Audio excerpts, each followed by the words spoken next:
Hi guys, நான் தான் உங்களுடைய ப்ரோக்ராம் பிரைன் பேசுகிறேன். லாஸ்ட் வீடியோவில் ஓகே நான் ஒரு 3 வீடியோ போட்டிருக்கேன் ஜிஎஸ்எம் மாடியூலில். அதில் பார்த்துட்டீங்கன்னா இது வந்துட்டு எப்படி வந்துட்டு அட் கமாண்ட்ஸ் யூஸ் பண்ணி இது இந்த தேவையில்லை, இதை பற்றி நான் சொல்கிறேன் போக போக. இந்த ஜிஎஸ்எம் மாடியூலுடைய அட் கமாண்ட்ஸ் ஓகே எப்படி நமக்கு இதுக்கு இன்புட்டில் கொடுத்து கால் பண்ணுறது எப்படி, மெசேஜ் பண்ணுறது எப்படி, பேலன்ஸ் செக் பண்ணுறது எப்படி சொல்லி நிறைய விஷயம் சொல்லி கொடுத்துருக்கேன். ஓகே, ஆனால் எல்லாமே எப்படி இருக்குது அப்படின்னா மேனுவலாக நம்ம கையில் டைப் பண்ணி ஆன்சர் அவுட்புட்டை பார்த்துக்கலாம், நம்ம ரிசல்ட்டை பார்த்துக்கலாம். ஆனால் அந்த மாதிரி சில விஷயங்கள்லாம் எப்படி நம்ம வந்துட்டு கோடிங் வழியாக பண்ணுறது. இப்போ வந்துட்டு 18 கொடுக்குறீங்க, 80 கொடுக்குறீங்க, இது ஓகே கொடுக்குது. ஆனால் அந்த ஓகே வந்து ரிசீவ் பண்ணுறது ஒரு கண்ட்ரோலர் ரிசீவ் பண்ணால், அது 80 நீங்கள் சென்ட் பண்ணுறது ஒரு கண்ட்ரோலரே பண்ணால், அப்போ எல்லாம் ஆட்டோமேட்டிக்காக செய்யுது இல்லையா? அப்போ நீங்களே வந்துட்டு ஒரு ஃபோனுக்கு ப்ரோக்ராம் பண்ணுற மாதிரி, ஒரு WW நோக்கியா ஃபோனுக்கு நீங்கள் ப்ரோக்ராம் பண்ணுற மாதிரி ஒரு கணக்கு இப்போ நான் பண்ண போகிற ப்ராஜெக்ட் இப்போது ஓகே நம்ம லேர்ன் பண்ணுற விதம். இப்போ ஆட்டோமேட்டிக்காக பண்ணுறதுக்கு என்ன வேணும் அப்படின்னா பார்த்தீங்கன்னா இது சொல்லி கொடுத்த மாதிரி இது TXRXன்னு இருக்குது, இது DB9 இருக்குது, மேக்ஸ் சைஸ் இருக்குது. ஸோ வெளிப்படையே தெரியுது இந்த மாடல் வந்துட்டு UART ப்ரோட்டோகால் மூலிமா ஒர்க் ஆகுது. இது ஒரு டவுட்டும் இல்லை, தெரியுது உங்களுக்கு. TXRX இருக்குது, DB9 இருக்குது, மேக்ஸ் சைஸ் இருக்குது. இது வந்து இப்போது தெரிஞ்சிருச்சு. இதில் வந்துட்டு I2C அந்த மாதிரிலாம் பின்ஸ் அது கொடுக்கல. அப்போ என்ன தெரிஞ்சிச்சு அப்படின்னா இந்த மாடல் வந்துட்டு கரெக்டாக UART மூலிமா ஒர்க் ஆகுது. ஸோ புரியுதா? ஸோ இப்போ UART நீங்கள் தெரிஞ்சால் மட்டும்தான் நீங்கள் செய்ய முடியும். அது மைண்ட் வச்சுக்கணும். ஓகே, இது செய்ய தெரியணும் அப்படின்னா UART உங்களுக்கு தெரியணும். UARட்னு என்னதுன்னா universal asynchronous receiver and transmitter. Okay, USARட்னு ஒன்று இருக்குது, அதுக்கு கிளாக் இருக்குது. அசிங்க்ரனஸ் அப்படிங்கிறது கிளாக் இருக்காது, பார் ரேட் வழியாக ஒர்க் ஆகுறது. ஸோ UART வழி பார்க்க போகிறோம் நம்ம இப்போ. அதுதான் வந்துட்டு நிறையா இருக்கும். இந்த விஷயம் மட்டும் கற்றுக்கிட்டீங்க, இந்த UART மட்டும் கற்றுக்கிட்டீங்க அப்படின்னா நீங்கள் GPS பண்ணலாம், GSM செஞ்சிடலாம், ZigBee பண்ணலாம், லோரா கூட இப்போது அட் கமாண்ட்ஸ் யூஸ் பண்ணி ஒரு மாடல் விற்கிறாங்க இப்போ லோரா. அப்புறம் NodeMCU ESP இதெல்லாமே வந்துட்டு UART வழியாக ஒர்க் ஆகுறது தான். ஸோ இது கற்றுட்டா போதும், முக்கால்வாசி டிவைஸ் நம்ம கற்றுக்கலாம். RFID கூட UART தான். ஓகே, ஸோ இப்போ UART எதில் பண்ண போகிறோம் அப்படின்னா எல்லாருக்கும் தெரிஞ்ச ஒரு கண்ட்ரோல் தான், பிக்கில் தான் பண்ண போகிறேன். அதில் சொல்லித்தரேன். ஆர்டினோலையும் நீங்கள் பண்ணலாம், அது ரொம்ப சிம்பிள் தான். அதனால் நான் ரொம்ப கஷ்டப்பட்டு சொல்லித்தர விரும்பலை. நான் போக எண்ட் ஆஃப் த வீடியோவில் அதையும் நான் சொல்லித்தரேன் எப்படி பண்ணலாம் அப்படின்ட்டு, அட் கமாண்ட்ஸ் எப்படி அதில் சென்ட் பண்ணுறது அப்படின்ட்டு. ஸோ இப்போ நம்ம வந்துட்டு UART எப்படி வந்துட்டு இதில் செய்கிறது, பிக்கில் எப்படி நம்ம வந்துட்டு ப்ரோக்ராம் பண்ணி எப்படி சென்ட் பண்ணுறதுன்றதை தியரட்டிக்கலாக ஃபஸ்ட்டு பார்த்துக்கலாம். என்ன தேரி அப்படின்னா பிக்குன்னு சொல்லும்போது UART ரொம்ப டெப்த்தாக படிக்கணும் நம்ம. அப்போ அதில் ரெஜிஸ்டர்ஸ் கொஞ்சம் நான் படித்தா தான் ப்ரோக்ராம் முடியும் கரெக்டாக. ஸோ அதில் மைண்ட் கரெக்டாக இருக்கணும். ஸோ ரெஜிஸ்டர்ஸ் நமக்கு தெரியணும். இப்போ அதை பற்றி தான் படிக்க போகிறோம். Let's start. UARட்டோடைய தேரி வந்துட்டு ரொம்ப ரொம்ப சிம்பிள். நீங்கள் I2C SPA மாதிரி ரொம்ப காம்ப்ளிகேட் பண்ணிக்க தேவையில்ல. என்ன தேரி பாட்டு இதில் இருக்குது அப்படின்னா ஃபஸ்ட்டு வந்துட்டு TX RX 2 பின் இருக்கும் ரைட்டா. இப்போ படிக்க போகிற UART தான். TX 2 பின் இருக்கும். TX அப்படிங்கிறது யார் அப்படின்னா அவுட்புட்டாக பிஹேவ் பண்ணுவார், அவுட்புட்டாக இதில் பிஹேவ் பண்ணுவார். RX அதாவது இன்புட் டேட்டா வாங்குறவர், இதில் எப்படி ஒர்க் ஆகுனா இன்புட்டாக பிஹேவ் பண்ணுவார். ஃபஸ்ட்டு வந்துட்டு இது கனெக்ஷன் ஃபஸ்ட் தெரிஞ்சுக்கலாம். நம்ம கனெக்ஷன் ஃபஸ்ட்டு புரிஞ்சுக்கலாம். நான் இது யூஸ் பண்ண மாட்டேன், பட் தான் நான் சொல்லித்தரேன் உங்களுக்கு. இப்போ நீங்கள் பிக்கு யூஸ் பண்ண போகிறீங்க அப்படின்னா பிக்கோடைய டிரான்ஸ்மீட்டர் பின் இருக்கு இல்லையா, பிக்கோடைய டிரான்ஸ்மிட்டர் பின் இருக்கும், TX கொடுத்துருப்பாங்க. அந்த TX எடுத்து இதோடைய RX கொடுக்கணும். ஸோ இது பிக்குன்னு வச்சுக்கலாமா, இது பிக் கண்ட்ரோல்னு வச்சுக்கலாம். TXRX இருக்குது, அவுட்புட்டு இன்புட்டுன்னு கொடுத்துருக்காங்க. இது வந்துட்டு நம்மளோட GSM மாடல் வச்சுக்கலாமா, GSM மாடல். இந்த TX பின் எடுத்துகிட்டு இதோட RX பின்னு கொடுக்கணும். ஸோ புரிஞ்சிருச்சா? RX பின் எடுத்துகிட்டு TX பின்னு கொடுக்கணும். அப்போ என்ன மீனிங் அப்படின்னா இவர் கொடுத்தாருனா இவர் வாங்குவார், இவர் கொடுத்தாருனா இவர் வாங்குவார். ஸோ போத் கம்யூனிகேஷன் ரைட் அப்படின்னு நம்ம நடக்கும். இந்த மாதிரி நம்ம பண்ணுறதுனால ஸோ UART அப்படிங்கிறது என்னவா இருக்குது அப்படின்னா ஃபுல் டியூப்ளெக்ஸாக இருக்குது, ஃபுல் டியூப்ளெக்ஸாக இருக்குது. ஆனால் நம்ம பண்ண போகிற மெத்தட் என்ன மெத்தடில் இருக்கும் அப்படின்னா ஆஃப் டியூப்ளெக்ஸாக நம்ம ப்ரோக்ராம் பண்ண முடியும். ஏன்னா இப்போதைக்கு இப்போ இருக்க நிலமையில் இதே நீங்கள் வந்துட்டு நான் சொல்லி கொடுத்த இன்டரப்ட் ISRன்ற கான்செப்ட்லாம் இருக்கு இல்லையா, ISR அப்போ டிரான்ஸ்லேட் பண்ணும்போதே நம்மளால் ரிசீவும் பண்ண முடியும். அந்த மாதிரி ISR யூஸ் பண்ணி தான் பண்ண முடியும். ஆனால் இப்போதைக்கு நம்ம இன்டரப்ட் ஃப்ளாகே செக் பண்ணி, அதாவது போலிங் இன்டரப்ட் அதை யூஸ் பண்ணி செக் பண்ணிகிட்டே இருக்கிறதுனால நம்ம ஆஃப் டியூப்ளெக்ஸ் தான் பண்ண முடியும். அதை பற்றி நான் போக சொல்லித்தரேன். இது புரியுதா உங்களுக்கு? சாமாங்க, சூப்பர்.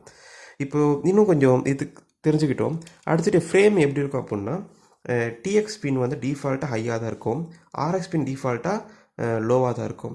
இது கம்யூனிகேஷன் நீங்கள் ஸ்டார்ட் பண்ணிட்டீங்க அப்படின்னா எப்போ TX பின் வந்துட்டு ஹைலேருந்து லோ வருதோ அப்போ அந்த பிட்டுக்கு பேர் வந்து ஸ்டார்ட்னு சொல்லுவாங்க, ஸ்டார்ட் பிட்.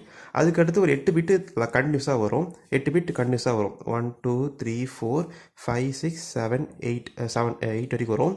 அடுத்து 9th பிட் வேணும் வேணாமா நீங்கள் சொல்லணும். ஓகே. 9th பிட் என்னது அப்படின்னா பேரிட்டி பிட். இது ஹையாகவும் இருக்கலாம், லோவாக இருக்கலாம், என்ன வேணா இருக்கலாம். அதனால பாக்ஸ் பண்ணி இப்படியும் இருக்கலாம், ஆர் இப்படியும் இருக்கலாம், இப்படியெல்லாம் இருக்கலாம். 9th பிட் பேரிட்டி பிட்டு சொல்லுவாங்க. என்னது அப்படின்னா ஈவன் பேரிட்டியா ஆட் பேரிட்டியா, ஈவன் நம்பர் ஆஃப் ஒன்ஸ் இருக்கா, ஆட் நம்பர் ஆஃப் ஒன்ஸ் இருக்கான்னு சொல்கிறது. இது வந்துட்டு எரர் செக் பண்ணுற பிட்டு. ஓகே. இதை பற்றி நிறைய நம்ம சொல்லலாம். பேரிட்டி பிட் இதுக்காக தனியாக ஒரு ஐசியெல்லாம் விற்கிறாங்க தனியாக கடையில். பேரிட்டி என்கோடர் சொல்லிட்டு ஒரு ஐசியெல்லாம் இருக்குது, பேரிட்டி செக்கர் சொல்லிட்டு. அதை பற்றி நம்ம தனியாக பார்க்கலாம். பட் இதில் வந்துட்டு என்ன சொல்லுவாங்கன்னா எரர் செக் பண்ணுறது. பட் இப்போதைக்கு நம்ம யூஸ் பண்ண போகிறதில்ல. இதில் எரர் அந்தளவுக்கு அக்யூரேட்டாகவும் இருக்காது, அதனால் யூஸ் பண்ண போகிறதில்ல. இங்கே லோவானா ஸ்டாப் சொன்னேன் இல்லையா, ஸ்டார்ட்டு சொன்னேன். இந்த இடத்துல ஹையான ஸ்டாப். 9th பிட்டு தாண்டி ஹையாச்சு அப்படின்னா ஸ்டாப். ரைட்டா? இப்போ 9th பிட் சென்ட் பண்ண போகிறீங்களா இல்லையா அப்படிங்கிறதுக்கும் பிட் இருக்குது. இல்லை 8th பிட்டுக்கு அடுத்து ஸ்டாப் பிட் வருதா, இல்லை 9th பிட்டுக்கு அடுத்து ஸ்டாப் பிட் வருதா, அதுக்கும் நீங்கள் சொல்கிறதுக்கு பிட் இருக்குது. ஸோ இதுதான் கான்செப்ட், இதுதான் ஃப்ரேம்.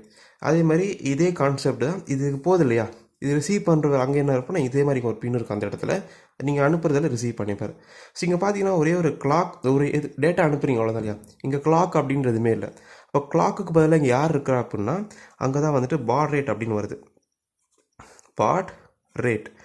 இதுக்கு என்ன மீனிங் அப்படின்னா ஒரு செகண்டுக்கு எத்தனை type of transitions bit of நீங்கள் சென்ட் பண்ணுறீங்கன்னு அர்த்தம். இப்போ நீங்கள் வந்துட்டு 9600 அப்படின்னு சென்ட் பண்ணிங்க அப்படின்னா ஒரு செகண்டுக்கு இத்தனை பிட்ஸ் நீங்கள் டிரான்சிஷன் பண்ணி சென்ட் பண்ணிகிட்டு இருக்கீங்கன்னு அர்த்தம். இதே ஸ்பீடு தான் அங்கேயும் இருக்கணும். ஏன்னா இந்த ஸ்பீடு அங்கே இல்லை அப்படின்னா மேட்ச் ஆகாது. அப்போ பீட்டு நீங்கள் அனுப்பினப்போ தப்பான ஒரு கார்பேஜ் அள்ளி வரும். இப்போ உதாரணத்துக்கு நீங்கள் 101101 அனுப்பிச்சிட்டிங்க. இட் மீன்ஸ் என்னன்னா பாட் ரேட் வந்துட்டு 9600 அப்படின்ற பாட் ரேட் சென்ட் பண்ணிட்டீங்க. இது வந்துட்டு இத்தனை பிட் டிரான்சிஷனில் இவ்வளோ ஸ்பீடில் சென்ட் ஆகும்னு சொல்லிட்டு சென்ட் பண்ணிட்டு இருக்கீங்க. ஆனால் ரிசீவர் எப்படி இருக்கிறார் அப்படின்னா இவரோட ஃபாஸ்ட்டாக இருக்குன்னு வச்சுக்கலாம். ரிசீவர் இவர் எப்படி ஃபாஸ்ட்டாக இருக்கிறார் அப்படின்னா 15200 அப்படின்ற ஒரு பார் ரேட்டில் ஒர்க் பண்ணிட்டு இருக்கிறாரு. 2000 வரைக்கும் அந்த வேல்யூ. ஸோ இந்த பார் ரேட்டில் ஒர்க் பண்ணிட்டு இருக்கிறாரு. ஏதோ சம் பார் ரேட்டில் ஒர்க் பண்ணி, ஆனால் ஹை ஸ்பீடு. அப்போ என்ன நடக்குது அப்படின்னா இவர் ஸ்லோவாக தான் அனுப்புவார், இவர் ஃபாஸ்ட்டாக அனுப்புவார். இவர் ஃபஸ்ட்டு 1 அனுப்புவார், ஆனால் இவர் கம்யூனிகேஷன் ஃபாஸ்ட்டாக இருக்கிறனால இதெல்லாம் காணாம போயிட்டு அடுத்து இந்த 1 தான் அடுத்து வரும். ஓகே. இப்போ ரெஸ்ட் ஆஃப் த பிட் என்ன 00 ஆயிடுது. அப்போ இதுக்கு என்ன வேல்யூ, அப்போ அதுதான் இங்கே ரிசீவ் பண்ணும். இது காணாம போயிடும், இது வந்து எரர் ஆயிரும். ஸோ அதனால தான். ஸோ நீங்கள் என்ன அனுப்புறீங்களோ அதே பார் ரேட்டை தான் நீங்கள் மேட்ச் பண்ணிக்கணும். அப்போ நீங்கள் இந்த ஸ்பீடு இங்கே இருக்கா அப்படின்னா அதே ஸ்பீடு இங்கே இருக்குது. இதே இங்கே ஸ்லோவாக இருந்தது அப்படின்னா இது அனுப்புவோம், இது அதுக்குள்ளே அனுப்பிடும், ஆனால் இது ரிசீவ் பண்ணியிருக்காது, ஏன்னா ஸ்லோவாக இருக்கலாம் அந்த மாதிரி. ஸோ மேட்ச் ஆகலை அப்படின்னா இந்த மாதிரி சில ப்ராப்ளம் நிறையா வரும். ஸோ நீங்கள்லாம் மேட்ச் பண்ணாமல் ஒரு வாட்டி பண்ணி பாருங்கள். உங்களுக்கு வந்துட்டு இப்போ நீங்கள் ஏ அனுப்புனீங்க அப்படின்னா அது ஏக்கு பதிலாக வேறு ஏதோ ஒரு கேரக்டர் எடுத்துக்கும். நீங்கள் பி அனுப்புனீங்க அப்படின்னா அதுக்கு வேறு ஏதோ கேரக்டர் எடுத்துக்கும். ஸோ இதுதான் கான்செப்ட். ஸோ அனுப்புகிறவருடைய பார் ரேட்டும் ரிசீவ் பண்ணுற பார் ரேட்டும் சேமாக இருக்கணும். ஸோ இது புரியுதா? சூப்பர். ஸோ இது புரிஞ்சால் போது நமக்கு வந்துட்டு அடுத்தடுத்த ஸ்டெப் போது வசதியாக இருக்கும். ஓகே. இப்போ அடுத்து இது புரிஞ்சுக்கிட்டீங்க. இப்போ அடுத்து எப்படி நம்ம வந்து ப்ரோக்ராமிங் பண்ணுறது, இதுக்கு சில ரிஜிஸ்டர்ஸ் பார்த்தா போதும். ரிஜிஸ்டர்ஸ் மட்டும் தெரிஞ்சால் போதும். அது கான்ஃபிக் பண்ண தெரிஞ்சால் ப்ரோக்ராம் ஸ்டார்ட் பண்ணிடலாம். ரெஜிஸ்டர்ஸ் என்ன ரிஜிஸ்டர்ஸ் நமக்கு தெரியணும். இப்போ இந்த வீடியோவில் ப்ரோக்ராம் சொல்லி ட்ரை பண்ண டைம் இருந்தால் இல்லைன்னா அடுத்த வீடியோவில் ப்ரோக்ராம் பார்த்துக்கலாம். இப்போது பிட் 7 என்னது அப்படின்னா CSRCன்னு ஒரு பிட் இருக்குது. சாரி, என்ன நேம் சொல்கிறேன் ஃபஸ்ட்டு. என்ன பார்க்க போகிறோம் அப்படின்னா TXSTன்னு ஒரு பிட் இருக்குங்க. இது வந்துட்டு ஒரு டிரான்ஸ்மிட் பண்ணுறீங்க அப்படின்னா, ஓகே, இப்போ யூஆர்ட்டில் டிரான்ஸ்மிட் பண்ணுறீங்க, அந்த டிரான்ஸ்மிட்டுக்கான ரெஜிஸ்டர் இது. ஓகே. இந்த ரெஜிஸ்டர் இருக்கக்கூடிய பிட்டை நீங்கள் பண்ணுறது மூலிமா நீங்கள் டிரான்ஸ்மிட் பண்ணிக்க முடியும். இதான் கான்செப்ட். இது புரியுதா? ஓகே. இந்த ரெஜிஸ்டருக்குள்ளே என்னென்ன இருக்குது ஃபஸ்ட்டு பார்த்தீங்க அப்படின்னா பிட் 7. இது நீங்கள் கொஞ்சம் இந்த ரெஜிஸ்டர் கொஞ்சம் பேச கஷ்டமாக இருக்குன்னா நீங்கள் என்னோடய பிக்கோடைய பிளேலிஸ்ட் ஃபுல்லாக பார்த்தீங்கன்னா உங்களுக்கு புரியும். அப்போ தான் உங்களுக்கு வந்து பேசிக்லேருந்து ஆரம்பிச்சிருப்பேன். எடுத்தோடனே பெரிய ரெஜிஸ்டர்லாம் போகிறமே கொஞ்சம் கன்ஃபியூஸ் ஆச்சு அப்படின்னா என்னுடைய பிக் வீடியோ கொஞ்சம் இருக்குது. நீங்கள் 70 வீடியோ இருக்குது அதில். அதை நீங்கள் ஃபுல்லாக பார்த்தீங்க அப்படின்னா இதை பற்றின ஒரு நாலேஜ் உங்களுக்கு அதிகமாக கிடைக்கும். அப்போ நீங்கள் பார்த்தீங்கன்னா கொஞ்சம் புதுசாக இருக்காது, ஆல்ரெடி படித்த மாதிரியே இருக்கும். ஓகே. அது பார்த்துட்டு இருந்து பாருங்கள். Okay, super. CRCன்னு சொல்லுவாங்க. இதை பற்றி டோன்ட் கேர். இது என்னென்ன அப்படின்னா சிங்க்ரனஸாக இருந்தால் மட்டும்தான் அதை நம்ம கேர் எடுத்துக்கணும். நம்ம பண்ண போகிறது அசிங்க்ரனஸ். அப்போ இதை பற்றி நம்ம கேர் எடுத்து தேவையில்லை. இது டோன்ட் கேர். இப்போ டிஃபால்ட் என்ன எடுத்துக்கலாம்னா இட் கன்சிடர் as 0ன்னு எடுத்துக்கலாம். ஓகே. அடுத்து வந்துட்டு நான் சொல்லி கொடுத்த மாதிரி 6th பிட்டு TX9 சொல்கிறாங்க. இது வந்துட்டு என்னென்னா வந்துட்டு நீங்கள் டிரான்ஸ்மிட் பண்ணுறதுக்கு 8 பிட் டிரான்ஸ்மிட் பண்ண போகிறீங்களா இல்லை 9 பிட் டிரான்ஸ்மிஷன் பண்ண போகிறீங்களா அப்படின்னு சொல்கிறது. 8 பிட் டிரான்ஸ்மிஷனா ஆர் 9 பிட் டிரான்ஸ்மிஷனா. 9 பிட்டாக இருந்தது அப்படின்னா 9th பிட் கண்டிப்பாக பேரிட்டி பிட்டாக தான் இருக்கும். அப்போ நான் என்ன பண்ண போகிறேன்னா இப்போதைக்கு பேரிட்டி யூஸ் பண்ண போகிறது கிடையாது. அப்போ நான் அதை 0ன்னு கன்சிடர் பண்ணிக்கிறேன். 0 மீன்ஸ் 8 பிட் டிரான்ஸ்மிஷன். அடுத்து என்னது அப்படின்னா TXEன்னு சொல்லுவாங்க.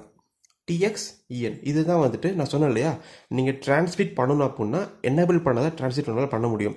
அப்போ 5th பிட்டு அப்படி 1 பண்ணால் தான் டிரான்ஸ்மிட் எனேபிள் ஆகும். இது புரியுதா? சூப்பர்.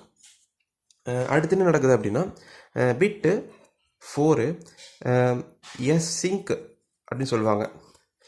இதை பற்றி நீங்கள் ஒன்றும் கவலைப்பட தேவையில்லை. என்னன்னா இப்போதைக்கு நான் 0 கன்சிடர் பண்ணுறேன். என்ன மீனிங் அப்படின்னா நீங்கள் அசிங்க்ரனஸ் யூஸ் பண்ண போகிறீங்களா இல்லை சிங்க்ரனஸ் யூஸ் பண்ண போகிறீங்களா சொல்கிறது. நம்ம இப்போ என்ன யூஸ் பண்ண போகிறோம்? அசிங்க்ரனஸ் தான் யூஸ் பண்ண போகிறோம். அப்போ 0 போட்டுக்கோங்க. 1 போட்டிங்க அப்படின்னா சிங்க்ரனஸ் யூஸ் பண்ண போகிறீங்கன்னு அர்த்தம். அது தேவையில்லை நமக்கு. ஓகே. அடுத்து 3rd பிட்டு அது ரீட் ஆஸ் 0 அன்இம்ப்ளிமெண்ட் ஃபியூச்சர் பர்பஸ்க்கு இருக்கும். அதுக்கு அடுத்து வர பிட்டு முக்கியமான bit baud rate high level high speed low ஸ்பீடாக சொல்கிறது. BRGHன்னு சொல்லுவாங்க இந்த பிட்டு. இது செகண்ட் பிட்டாக இருக்குது இந்த இடத்துல. இதுக்கு வந்து நீங்கள் வந்துட்டு இப்போது 0ன்னு கொடுத்தீங்க அப்படின்னா லோ ஸ்பீடு கம்மியான ஸ்பீடில் தான் ஒர்க் ஆகும். அது பார் ரேட்டு தான், ஆனால் அதுக்குன்னு ஒரு லிமிட் ஸ்பீட் வச்சுருக்காங்க. ஓகே.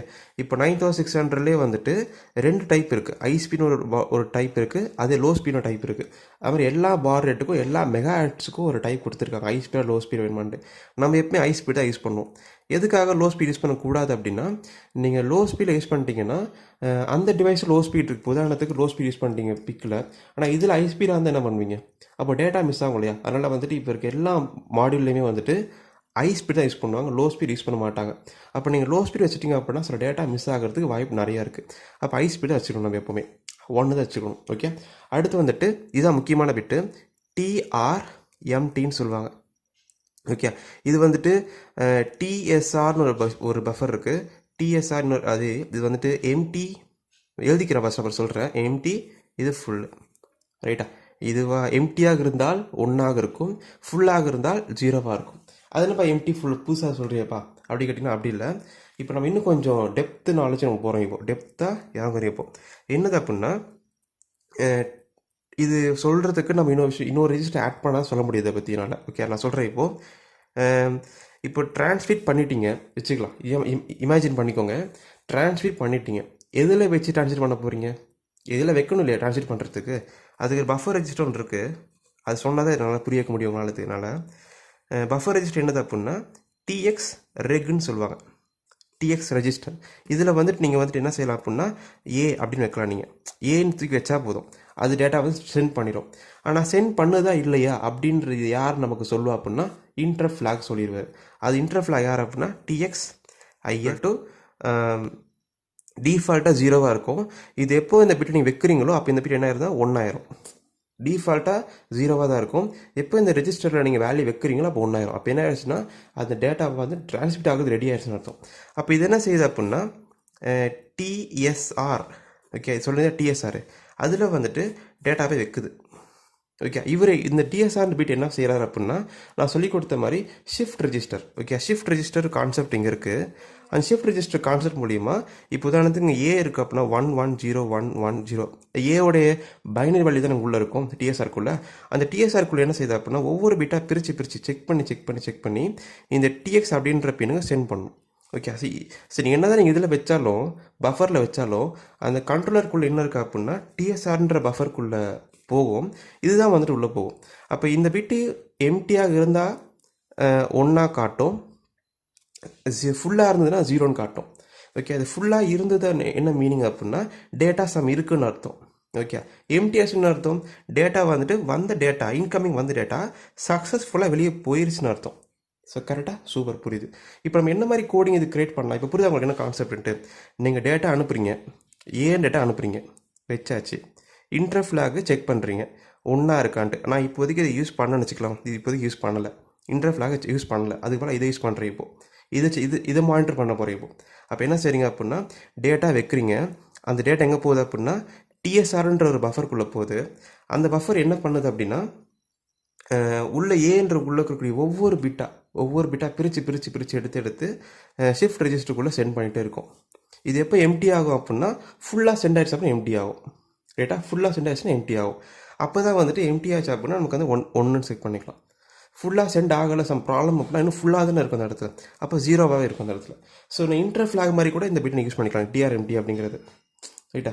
பட் ரொம்ப போட்டு டெப்த் நாலேஜ் போட்டு குழப்பிக்க விரும்பலை. நம்ம எப்போ இதே யூஸ் பண்ணிக்கலாம், பிரச்சனை இல்லை. கோடிங் எப்படி தான் இருக்கும், ரொம்ப சிம்பிளாக இருக்கும். நான் கோடிங் அதிகம் காட்டுறேன் இப்போ உங்களுக்கு. TXREG அப்படின்றது ஒரு பஃபர். அதில் டேட்டா நீங்கள் வைக்க போகிறீங்க. ஏ அப்படின்ற ஒரு டேட்டா வைக்கணும். அடுத்து வைல் போட்டு TXIF ஈக்குவல் டு 0 செக் பண்ணுவீங்க. அந்த பிட் 1 hour வரைக்கும் வெயிட் பண்ணுவீங்க. டேட்டா வைப்பீங்க, அவ்வளோதான். அது சென்ட் ஆகுதா அதெல்லாம் பார்க்கணும். இப்போதைக்கு நீங்கள் வைக்கிறீங்க, வச்சிங்க அப்படின்னா அந்த பிட் ஆட்டோமேட்டிக்காக 1 ஆகும். இது வந்து என்ன பண்ணுது, ஆட்டோமேட்டிக்காக இந்த 1 ஆகிறதுக்குள்ளே அந்த டைம் ஒரு மைக்ரோ செகண்ட், ஒரு நேனோ செகண்டுக்குள்ளே இதுக்குள்ளே போகும். இது ஒவ்வொன்றா ஃபாஸ்ட்டாக சென்ட் பண்ணிடும். டிபெண்ட் அப்பான் இந்த பாட் ரேட் ஸ்பீடுக்கு ஏற்ற மாதிரி ஃபாஸ்ட்டாக சென்ட் பண்ணிட்டே இருக்கும். சூப்பர். அடுத்து 1 ஆயிடுச்சா? 1 ஆகிட்ட பிறகு TXIF அப்படின்ற பிட்டை வந்துட்டு நீங்கள் திரும்ப 0 பண்ணணும். ஏன்னா 1 ஆகிட்டு 0 பண்ணணும் இல்லையா, நம்ம பண்ணணும்.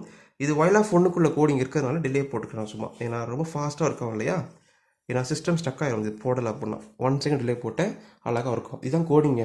டிரான்ஸ்மிட்டர் கோடிங் சொல்லி கொடுத்துட்டேன், அவ்வளோதான், சிம்பிள். ஓகே. இன்னொரு 0th பிட்னு ஒன்று இருக்கு. நான் 0th பிட் இங்கே எழுதுறேன். 0th பிட் என்னது அப்படின்னா TX19 சொல்லிட்டு இன்னொரு பிட் இருக்குது. இந்த 19ன்றது என்னது அப்படின்னா அந்த டேட்டா பேரிட்டி பிட்டு இருக்கும்போது மட்டும் யூஸ் பண்ணுற பிட் இது. பேரிட்டி பிட், நீங்கள் இந்த பிட்டை நீங்கள் 1 பண்ணி பேரிட்டி பிட் ஆக்குறீங்க இல்லையா, 9th பிட்டு, அந்த பிட் வந்து பேரிட்டி பிட்டாக இருக்கணுமா வேணாமான்னு சொல்கிறது கூட இதுதான். பட் இது இப்போதைக்கு நம்ம யூஸ் பண்ணவே போகிறது இல்லை, நம்ம 0 கன்சிடர் பண்ணிக்கலாம். பேரிட்டி பிட்டாக இருந்தால் மட்டும் தான் நம்ம சொல்லித்தர போகிறோம். இப்போதைக்கு நான் அதை யூஸ் பண்ணவே போகிறதில்ல, பேரிட்டி பிட் யூஸ் பண்ண போகிறதில்ல. அதனால் வந்துட்டு நீங்கள் பேர் 0ன்னு வச்சுக்கோங்க. ஓகே. இப்போ நம்ம ரிசீவரை பற்றி பார்க்கலாம். ரிசீவருக்கு என்ன நேம், என்ன ரெஜிஸ்டர் அப்படின்னா RCSTAன்னு ஒரு ரெஜிஸ்டர் இருக்குது. RCST இது ஒரு ரெஜிஸ்டர் தான், ஒரு 8 பிட் ரெஜிஸ்டர் இது. இதில் பிட் 7 என்ன இருக்குது அங்கே பார்த்த மாதிரி இங்கே பார்க்கலாம். பிட் 7 எங்கே இருக்குது அப்படின்னா SPEN அப்படின்னு ஒரு ரெஜிஸ்டர் இருக்குது. SPN ஒரு பிட் இருக்குது. இதுக்கு என்ன மீனிங் அப்படின்னா சீரியல் போர்ட் என்னபிள் பிட்டுன்னு சொல்லுவாங்க. அதாவது நீங்கள் இப்போ TXRX யூஸ் பண்ண போகிறீங்க, கரெக்டாக? சூப்பர். அந்த TXRX எங்கே இருக்குது அப்படின்னா RC7, ரைட்டா? RC7 தான் வந்துட்டு RX பின்னு. அப்புறம் RC6 அப்படிங்கிறது தான் TX பின், சரி X, ஓகே. RC7 அப்படிங்கிறது தான் RX பின்னு, RC6 அப்படிங்கிறது தான் TX பின்னு. இப்போ இந்த பின் டிஃபால்ட் என்னவாக இருக்கும் நமக்கு எல்லாம் தெரிஞ்சுதான். இது டிஃபால்ட்டாக இந்த பின் கான்ஃபிகரேஷனில் இருக்கும். அதாவது எந்த பின்னுமே வந்துட்டு GPIOவாக தான் இருக்கும். ஓகே, ஒரு போர்ட் அவுட்புட்டாக இன்புட்டாக சொல்கிற மாதிரி தான் இருக்கும். அது இந்த ஃபீச்சர்ஸ்க்கு மாற்றுறது இதுதான். ஓகே, நான் சொல்லிக் கொடுத்தேன் இல்லையா, இப்போ I2Cக்கு வந்துட்டு STன்னு ஒரு பின் இருக்கும், SCL ஒரு பின் இருக்குது. ஆனால் அது எங்கே இருக்குன்னா போர்ட் Cயில் 4லேயும் 5லேயும் இருக்கும். நான் சொல்லிக் கொடுத்தேன். ஆனால் அது டிஃபால்ட் என்ன இருக்குது, இன்புட் அவுட்புட்டாக தான் இருக்குது. அது ஃபீச்சர்ஸ் வந்து மாறுது இல்லையா, அது மாதிரி தான் இந்த பிட்டை நீங்கள் எப்போ நீங்கள் 1 பண்ணுறீங்களோ அப்போது இந்த ஃபீச்சர்ஸில் வந்து இந்த ஃபீச்சர்ஸ்க்கு மாறுது. அதுதான் இந்த பிட்டோடைய வேலை, எனேபிள் பண்ணுறது.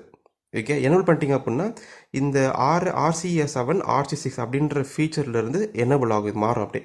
அதான் நடக்குது. அடுத்து வந்துட்டு RX9 ஒரு பிட் இருக்குது, 6th பிட்டு. இது வந்து என்ன பண்ணுது அப்படின்னா ரிசீவ் பண்ணுறது 9 பிட்டாக ரிசீவ் பண்ணணுமா ஆர் 8 பிட்டாக ரிசீவ் பண்ணணுமான்னு சொல்கிறது. நான் இப்போ 8 பிட்டாக தான் சொல்ல போகிறோம், அதனால் இப்போ 0 பண்ணிக்கலாம், நோ பேரிட்டி பிட். ஓகே. அடுத்து வந்துட்டு 5th பிட் SREN அப்படிங்கிறது என்னது அப்படின்னா இப்போதைக்கு இது கண்டுக்க தேவையில்லை, டோன்ட் கேர் தான் போட்டிருக்காங்க டேட்டா ஷீட்டில். அசிங்க்ரனஸ் அப்படின்னா கண்டுக்க தேவையில்லை, சிங்க்ரனஸ் அப்படின்னா தான் யூஸ் பண்ண போகிறோம். அதனால் இப்போ இது 0 பண்ணிக்கலாம்.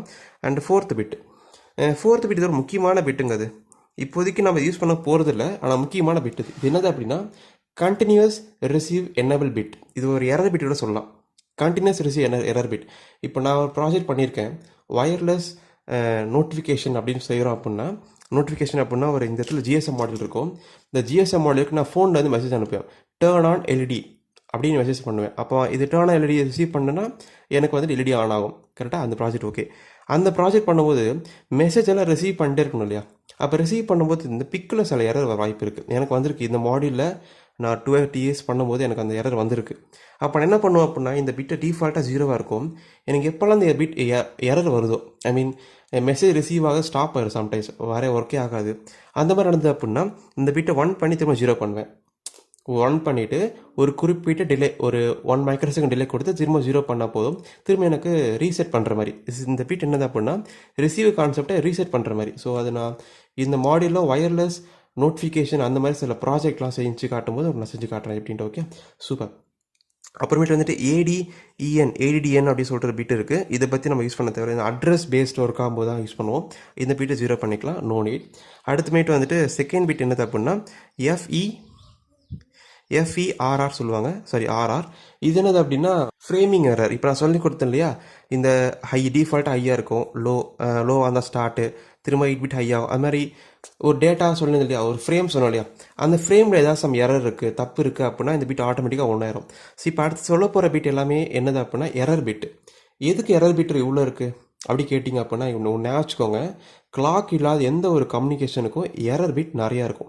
தட்ஸ் வை கேன் ப்ரோட்டோக்கால் ஏகப்பட்ட எரர் பிட் இருக்குது. நீங்கள் பண்ணிங்க அப்படின்னா நீங்கள் பஃபர் ரெஜிஸ்டரை விட கேன் ப்ரோட்டோக்காலில் எரர் பிட் ஏகப்பட்டது இருக்கும். அதனால தான் எரர் பிட் நிறையா இருக்குது. அது மாதிரி தான் இதுவும் எரர் பிட் நிறையா இருக்கும். இந்த டிஃபால்ட்டு இந்த பிட் ஒன்றாயிருச்சு அப்படின்னா இந்த ஃப்ரேமில் தப்பு இருக்குன்னு அர்த்தம். அது மாதிரி தான் இந்த இடத்துல ஒன்றாகும். நம்பர் ஜீரோ தான் பண்ணுவோம். அது எரர் வந்தால் மட்டும் தான் ஒன்றாகும் ஆட்டோமேட்டிக்காக. அடுத்து என்ன வருது அப்படின்னா OERR சொல்லுவாங்க. இது வந்துட்டு ஓவர் ரன் எரர் பிட் சொல்லுவாங்க. ஓவர் ரன் அப்படின்னா